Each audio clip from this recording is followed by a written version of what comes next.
Get the latest in Cardinal sports. Benny Rogers brings you the latest in scores and standings throughout the region. Cardinal Weekly starts now. Welcome to another edition of Cardinal Weekly presented by the Cardinal Sports Network. I'm Benny Rogers, the Sports Information Officer here at the college. Well, as you can tell, we're not in our Cardinal Sports Network studio. We're on location at the home of the Lady Cardinals softball team at Kane Park. The Lady Cardinals finished the regular season 28-14. They were 12-8 in conference play, headed into the regional tournament May 1st through 4th in Lufkin at Angelina College. And we're honored today to be joined by Ashley Johnson, the head softball coach here at the college. Ashley, first of all, congratulations on the season and qualifying for the regional tournament for our fourth straight year. As you head to the regional tournament for our fourth straight year, what are your overall thoughts of the way the season has progressed to this point? You know, we had a great preseason this year. Came out with a bang, started conference, and kind of went down a little bit, got a little bit of a slump. But this is our best conference finish overall the past 4 years. So I'm excited that has raised the bar a little bit. And overall season, 28-14.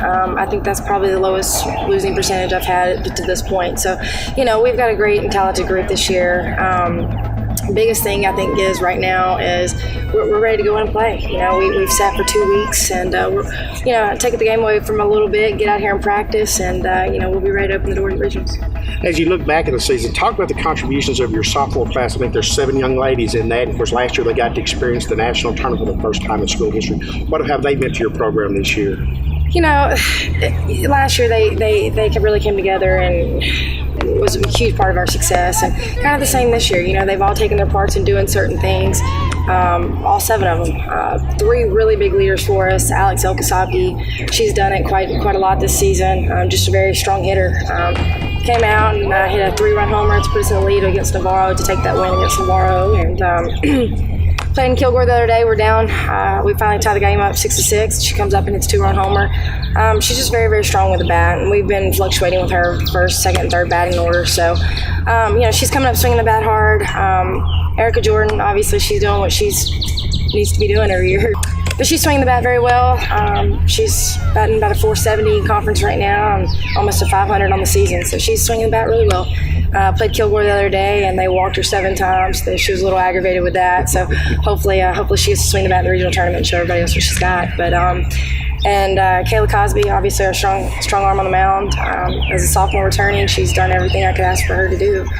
She's coming out pitching very hard, and she's led our conference in strikeouts and least amount of walks. So she's doing great. So we're ready to see her in the conference. As your freshman class, look at some of the contributions those kids have made, and who have some of the top performers among your freshmen been? We've had a lot of freshmen play the role this season and get the job done. A few that I can definitely tell you about. Catherine Wright behind the plate. She had a great offensively preseason and conference, kind of gotten a little bit of a slump, but she swings the bat really, really hard. Biggest thing about her, she's got a cannon behind the plate. A lot of teams are finding that out, not running as much on her. So that's good to have. Caitlin Allen, she was kind of a late addition to the starting lineup.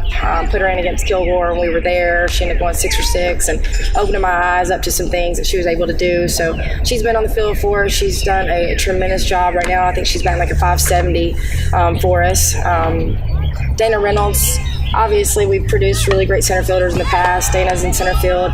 Defensively, I don't know if she is as strong as my center fielders in the past, but offensively she's getting it done. She's at the plate.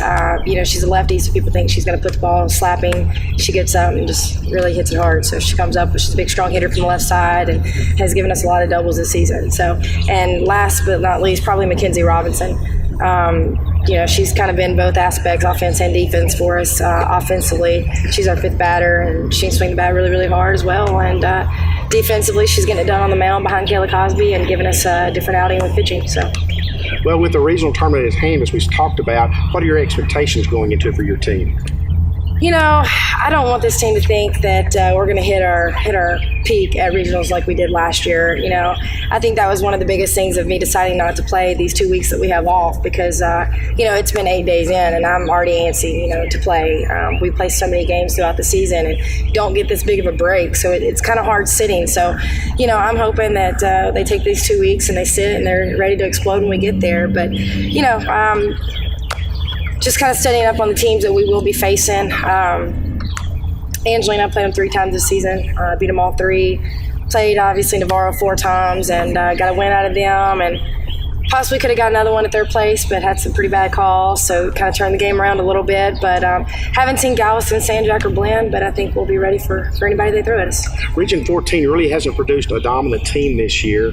As you go into the tournament, is the tournament as wide open as it appears it is? And do all 8 teams have a realistic hope that they can be one of the 2 to go to St. George, Utah? Absolutely. Going back to last year, I'd never thought that was what we were looking for. We were just trying to clinch a win at regionals. So it was definitely an eye-opener to know that anything can happen when you get there. But, Navarro has really ran a tight race in our conference, and Angelina's obviously came up strong in their conference. So, I think we're all going to be pretty much competitive at the same time. And, I think anything can happen to get there. And, of course, pairings will come out probably first of next week then because their other teams are still finishing up their season. And you can watch for those pairings and information on the tournament on our website, of course, and on Facebook at TVCC Sports. Again, that's at TVCC Sports. Well, Ashley, thanks for dropping by, or I should say let us dropping by your place and talk Little Lady Cardinal softball. Again, the regional tournament is May 1st through 5th at Angelina College in Lufkin. Also, don't forget our 4th annual sports banquet is Tuesday night. That's the 29th of April at Athens Country Club. It begins at 6 p.m. Tickets are $15, and they will be available at the door.